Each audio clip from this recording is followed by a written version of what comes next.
One of the few matchups that actually started my channel, Grimlock versus Hulk, is definitely one of those fights that I have had to update twice. And so consider this the last time I am doing this matchup here. The reason why I'm doing it is because number one, it's a part of the remake wave, and number two, it needs a proper update. Two videos, both of them with, I'll definitely say it was some of my worst times as a Transformer debater, in all honesty. And in all honesty, I am trying to improve myself here. Okay, so this is basically me with all the updated information. You guys have seen me grow with various versus matchups and information here. So today I really want to put everything I know now on here to show you guys the actual results if these two faced off. So we'll be using a full 616 Hulk versus a full comics IDW Takara Dreamwave and stuff like that version of Grimlock. Okay, so without further ado, let's begin here, and we're gonna get right down to the meat and potatoes of this here. Easily, Hulk is universal. He's beaten characters like Hulk, Thor, Hercules, Gladiator, Hyperion. All these characters have done some sort of universal level feats. But let's talk about Hulk just by himself, right? This dude was battling World Breaker Red She-Hulk and several other creatures that were made to battle him in the Dark Dimension. And yet, every blow he threw, every clash that he had was tearing the Dark Dimension apart. The Dark Dimension is an amalgamation of multiple universes absorbed into Dormammu or even Umar's realm. Meaning that Hulk was essentially destroying basically a giant multiverse, if you will, here. But let's not forget the time where he became Immortal Hulk and he shrugged off characters like Hercules and Jane Foster Thor, characters that have been able to draw blood from Odin, being able to hold open the doors to the House of Ideas. And then we have the fact that Hulk was battling against Cosmic King Thor pre-full Odin Force and pre-Zeus Force, okay? So this is basically a Herald of Galactus Thor, or Thor with the power cosmic added on to his power and a small portion of the Allfather, as he described to Beta Ray Bill. Hulk was also able to beat the absolute crap and absolutely thrash the likes of Nebulon, an elder god or an elder type of being who was able to obtain the power of Silver Surfer. And let's not forget when he slightly overpowered the one below all in his own realm.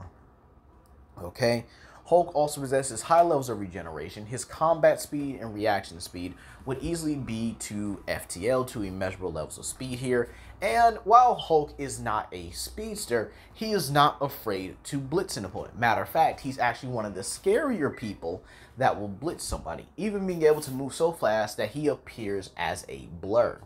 Again, that is terrifying altogether here. Now, the characters that he's faced, Thor, especially Cosmic King Thor, has been able to eliminate someone like Galactus and the Black Winter. The Black Winter being so powerful that it was able to subdue a Galactus that had more power than he had ever absorbed before. Keep in mind, this does not put him above Lifebringer or Magic Domain Galactus, because again, Galactus forgot about these power-ups thanks to him, or thanks to the one above all, resetting the universe again and making sure Galactus forgot about this immense power. So, that being said here, Thor is killing a Galactus that would be, what I guess you could say, 10 times stronger than his base, if you will, here. Then we have the sheer fact that this Thor, even as a baby, was able to shake Yggdrasil. Matter of fact, Thor has several feats that actually involve him harming Yggdrasil, which is a collection of multiple universes on a quantum level.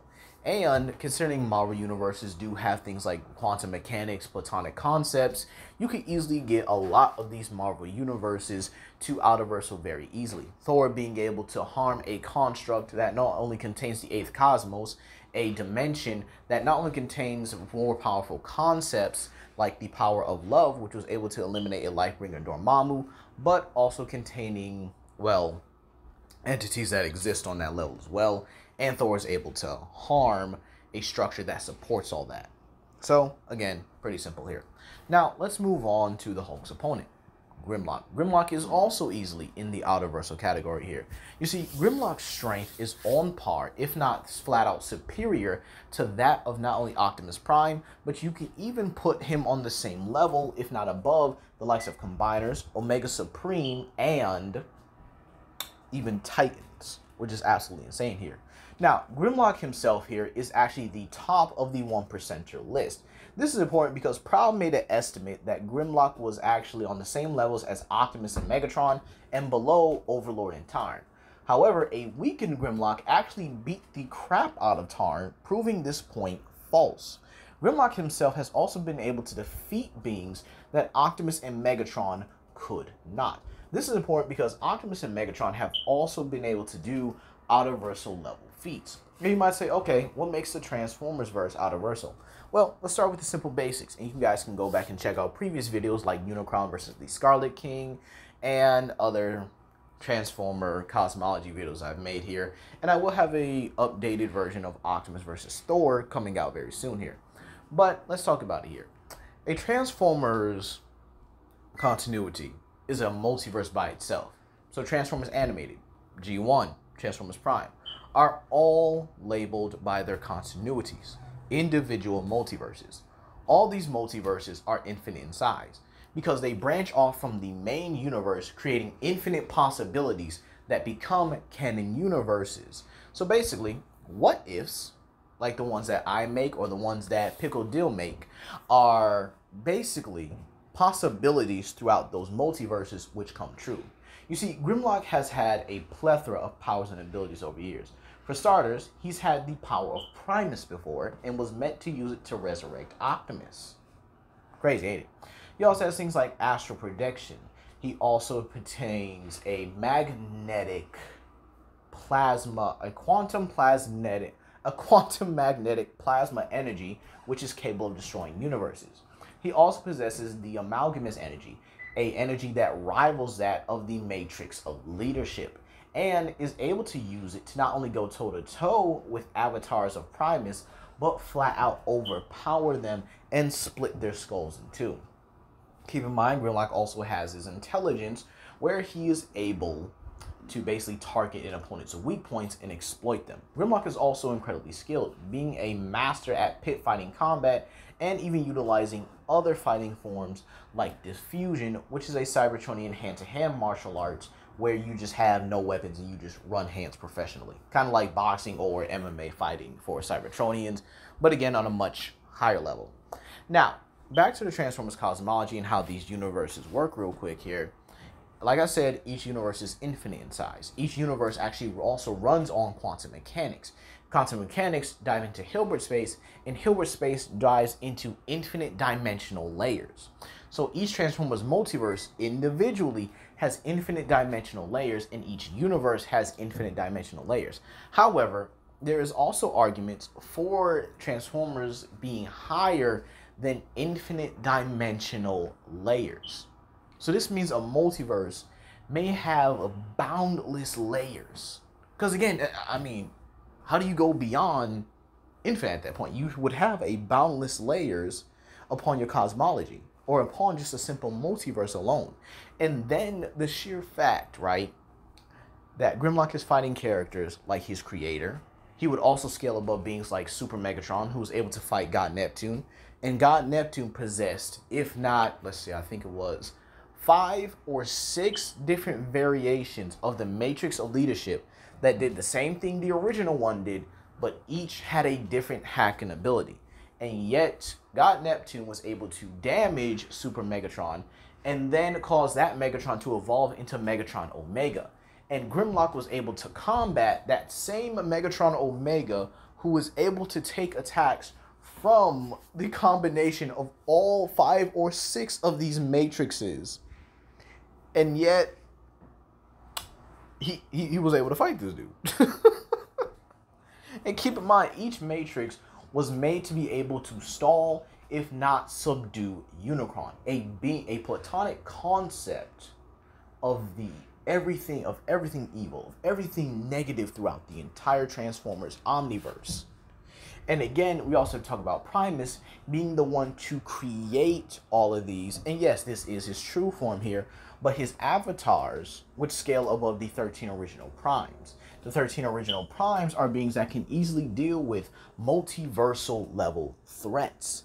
And each of these threats here, okay, are again capable of destroying a single multiverse. That again has infinite to possibly higher levels of dimensional layers. So again, these Transformers, these threats, these beings here are absolutely atrocious, absolutely dangerous.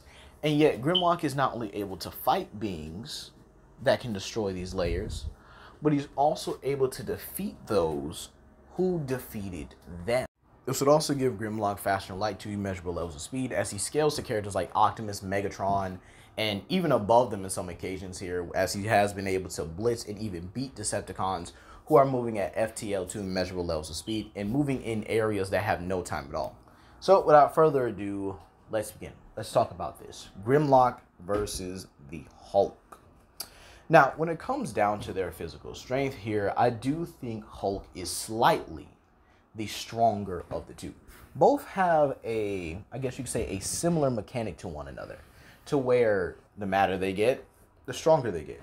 And this is because Fall of Cybertron Grimlock as well does have that rage boost where he is able to increase his strength. And so, Hulk also has that as well. However, talking about a base level of strength here, I do think Hulk is slightly stronger than Grimlock here. And this is mainly due to, I guess you could say, the limiters that used to be placed on him here. Hulk always had to hold back against relatively weaker opponents, whereas Grimlock, you know, he doesn't care most of the time.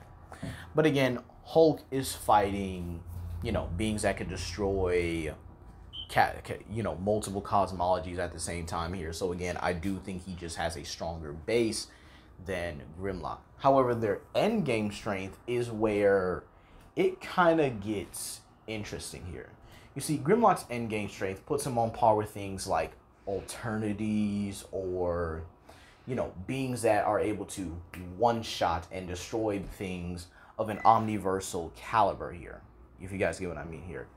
Meanwhile, again, you know, Hulk's endgame strength is where he is still able to beat these higher dimensional beings. So I think as the fight goes on, yeah, Hulk will start out the stronger as the two, but again, Grimlock will definitely be able to close that gap as the fight progresses here. However, what gives Grimlock the edge in the fight?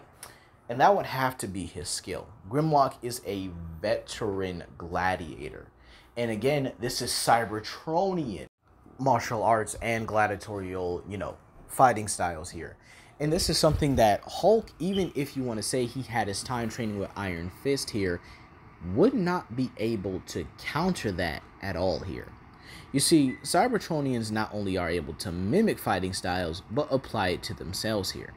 I guess you could say that's kind of like an adaptation of their lineage or of their race and stuff here. But again, Cybertronians themselves are some of the most skilled beings in fiction. They could look at someone from Street Fighter, see their entire fighting style, download it into themselves, and then apply it. This does not mean they would use the key-based techniques. I'm just saying they would be able to use the martial arts capabilities and apply it to themselves, and then be able to mix it with their own fighting styles here. And again, when it comes down to threats that they've been able to deal with and on a consistent basis here, I do kind of favor the big G over here more than I would the Hulk here. You see, when it comes to the enemies that they face and the opponents and how they handle it here, Grimlock applies more finesse than the Hulk does. Yes, the Hulk is strong. Yes, he's a brute. But this is because a lot of his opponents fight him in a brute force fashion. Grimlock's not going to do that. Yes, he can overpower his opponents, but he's going to apply some finesse to it and consistently does it here. Now, if you might say, oh, well, what if somebody had written the fight by, what if an author of, you know, both franchises had written the comic, you know, something like that, that some person is going to say, well, it depends on the writer, right? then they're gonna have to somehow dumb down the Hulk, dumb down Grimlock like they do Thor, Hercules, and Gladiator. Every time the Hulk fights somebody, it is because they are honestly, they're written to not use their versatile abilities. We barely see Thor use lightning attacks against the Hulk because, again, he tries to fight the Hulk physically, which is one of the dumbest things that these writers have to do. We know the Hulk is stronger, but again, when he goes up against someone like Silver Surfer or Thanos, they apply some versatility. They apply some skill to him. And all of a sudden, he starts losing, which, in all honesty, is kind of expected here. Then you have characters that really don't have a strength difference against the Hulk, and they somehow manage to win. Or they have a significant strength difference, and then they somehow win. Like Proxima Midnight and Corvus Glaive, who were able to actually subdue and beat the Hulk. You have characters like Wolverine, who actually uses his speed, agility, and the sheer fact that he can heal, and his skill here, to actually be able to not only outmaneuver, but being able to fight against the Hulk here. And with the Grimlock having, you know, more versatile abilities here, him definitely going to use those versatile abilities here against the Hulk here, I definitely give Grimlock a comfortable win. So that is going to be all for today, you guys. Please comment down below, like and subscribe and share with your friends. This is Legendary Grimlock, and this will be the last time you definitely see a Grimlock versus Hulk video. Peace.